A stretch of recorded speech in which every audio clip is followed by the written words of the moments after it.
എപ്പോഴും സന്തോഷത്തോടെ ഇരിക്കുവിൻ, ഇടവിടാതെ പ്രാർത്ഥിക്കുവിൻ, എല്ലാ കാര്യത്തിലും നന്ദി പ്രകാശിപ്പിക്കുവിൻ. ഇതാണ് യേശുക്രിസ്തുവിൽ നിങ്ങളെ സംബന്ധിക്കുന്ന ദൈവഹിതം. ഇനി മറ്റൊരു വചനം കൂടി ഇതിനോട് ചേർത്ത് വായിക്കാനുണ്ട്. ഫിലിപ്പി ലേഖനം 4-ാം അധ്യായത്തിന്റെ 4-ാമത്തെ വാക്യം. നിങ്ങൾ എപ്പോഴും നമ്മുടെ കർത്താവിൽ സന്തോഷിക്കുവിൻ. എപ്പോഴും സന്തോഷിക്കണം. ആരിലാണ് സന്തോഷിക്കേണ്ടത്?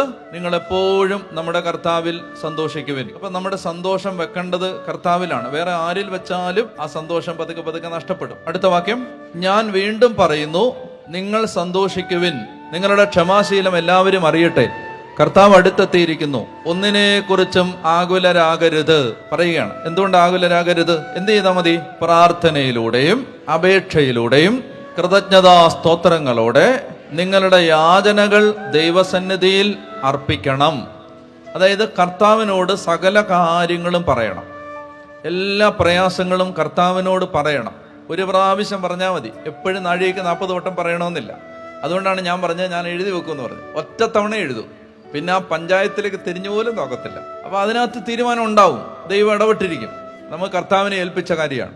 അപ്പൊ അതാണ് പറയുന്നത്, നിങ്ങളുടെ എല്ലാ കാര്യങ്ങളും എന്ത് ചെയ്യണം? പ്രാർത്ഥനയിലൂടെയും അപേക്ഷയിലൂടെയും കൃതജ്ഞതാ സ്തോത്രങ്ങളോടെ നിങ്ങളുടെ യാചനകൾ ദൈവസന്നിധിയിൽ സമർപ്പിക്കണം.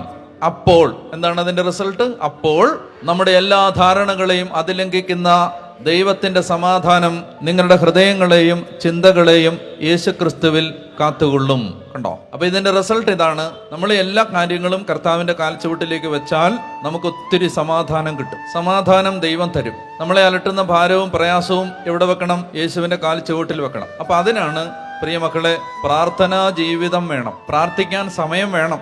ഇപ്പോൾ നമ്മൾ സാധാരണയായി ചെയ്യുന്ന ഒരു കാര്യം എന്തെന്നറിയാമോ? നമ്മൾ നമ്മുടെ ദുഃഖങ്ങളും പ്രയാസങ്ങളും എല്ലാം നമ്മുടെ അകത്ത് ഇങ്ങനെ ഇട്ടുകൊണ്ട് നടക്കും. ചേച്ചിമാരാണെങ്കിൽ കുറച്ച് കരയുമായിരിക്കും. ചേട്ടന്മാർ അത്രയും പോലും ചെയ്യത്തില്ല. ആരോടും പറയില്ല. എന്ത് പ്രയാസം ഉണ്ടെങ്കിലും ആരോടും പറയില്ല. ഇങ്ങനെ തന്നെ കൊണ്ട് നടക്കും. എന്നാൽ എന്ത് ചെയ്യുക? അത് കർത്താവിനോട് പറയാമല്ലോ. കർത്താവിന്റെ സന്നിധിയിൽ അത് സമർപ്പിക്കണം. ഞാൻ മനസ്സിലാക്കിയ പ്രശ്നം ഇതാണ്. അതായത് ആളുകള് ഉള്ളിലിട്ട് ഇങ്ങനെ ദുഃഖിച്ചു നടക്കും. അതിനെക്കുറിച്ച് ആകുലപ്പെടും, ചിന്തിക്കും, ദുഃഖിക്കും, ആകുലപ്പെടും, ഭാരപ്പെടും. ദൈവത്തോട് പറയില്ല. എന്താ ചെയ്യേണ്ടതെന്നറിയാം? ഒരു പായ വാങ്ങണം, എന്നിട്ട് നിലത്തിരിക്കണം. ഇന്നത്തെ പ്രശ്നം എന്താണെന്നറിയാം? ഇന്നിപ്പോ നമ്മുടെ സൗകര്യം എല്ലാം കൂടിയതുകൊണ്ട് നിലത്ത് കുത്തിയിരിക്കുന്ന പരിപാടിയില്ല. നിലത്തിരുന്ന് പണ്ട് പ്രാർത്ഥിക്കുമായിരുന്നു. ഇപ്പൊ അതും ഇല്ലാതായി. ഇപ്പൊ എല്ലാവരും കസേരയിലും സോഫയിലും ഒക്കെയാണ്. ഇപ്പൊ കിടന്നുകൊണ്ടും പിന്നെ ഈസി ചെയറിലും പിന്നെ ഊഞ്ഞാലിലും ഒക്കെയാണ് പ്രാർത്ഥന. ഞാൻ ഈ പറയുന്നവർക്ക് ജീവിച്ചിരിക്കുന്നവരോ മരിച്ചവരുമായി യാതൊന്നുമായിട്ടും യാതൊരു ബന്ധമില്ല.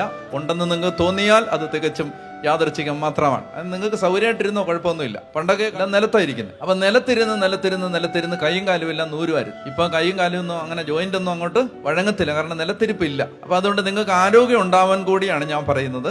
സാധിക്കുന്നിടത്തോളം പ്രാർത്ഥിക്കുമ്പോൾ വെറും നിലത്തിരുന്ന് പ്രാർത്ഥിക്കാൻ ശ്രമിക്കുക. അതൊരു അരമണിക്കൂറോ 1 മണിക്കൂറോ ഒന്നും അങ്ങനെ ഇരുന്നാൽ നിങ്ങൾക്ക് ആരോഗ്യവും ഉണ്ടാകും. അത് നിങ്ങളെ നിങ്ങൾ ആരാണെന്ന് ഓർമ്മിപ്പിക്കും. ഈ നിലത്തിരിക്കുമ്പോ നമ്മൾ ആരും അല്ലാന്ന് മനസ്സിലാവും. അപ്പോ പ്രാർത്ഥിക്കാൻ വേണ്ടി എന്ത് ചെയ്യണം? പ്രാർത്ഥനാപ്പായ വിരിച്ച് നിലത്തിരുന്ന് കർത്താവിന്റെ സന്നിധിയിൽ ഈ കാര്യങ്ങൾ, വിഷമങ്ങളൊക്കെ ഈശോയോട് പറയണം. അങ്ങനെ പ്രാർത്ഥിക്കുന്നത് തെറ്റല്ല. അതിൽ തന്നെ ജീവിതകാലം മുഴുവൻ നിൽക്കാതിരുന്നാൽ മതി. പ്രാർത്ഥനാ ജീവിതം വളരാനുണ്ട്, അത് അടുത്ത കാര്യം. പക്ഷെ ഈ കാര്യം എല്ലാ കാര്യങ്ങളും കർത്താവിനോട് പറയണം. ഇങ്ങനെയാണ് പറയുന്നത്, ദൈവസന്നിധിയിൽ റെഫർ ചെയ്യാത്ത ഒരു കാര്യവും നമ്മുടെ ജീവിതത്തിൽ ഉണ്ടാവരുത്. അതായത് കർത്താവിനോട് പറയാത്ത ഒരു കാര്യവും നമ്മുടെ ജീവിതത്തിൽ ഉണ്ടാവരുത്. കർത്താവിനോട് നമുക്ക് നമ്മുടെ ജീവിതത്തിലെ പ്രയാസങ്ങൾ 2 രീതിയിൽ പറയാം. എവിടെയൊക്കെയാ നമ്മൾ നമ്മുടെ ജീവിതം കർത്താവിനോട് പറയുന്നത്? എവിടെയൊക്കെയാ?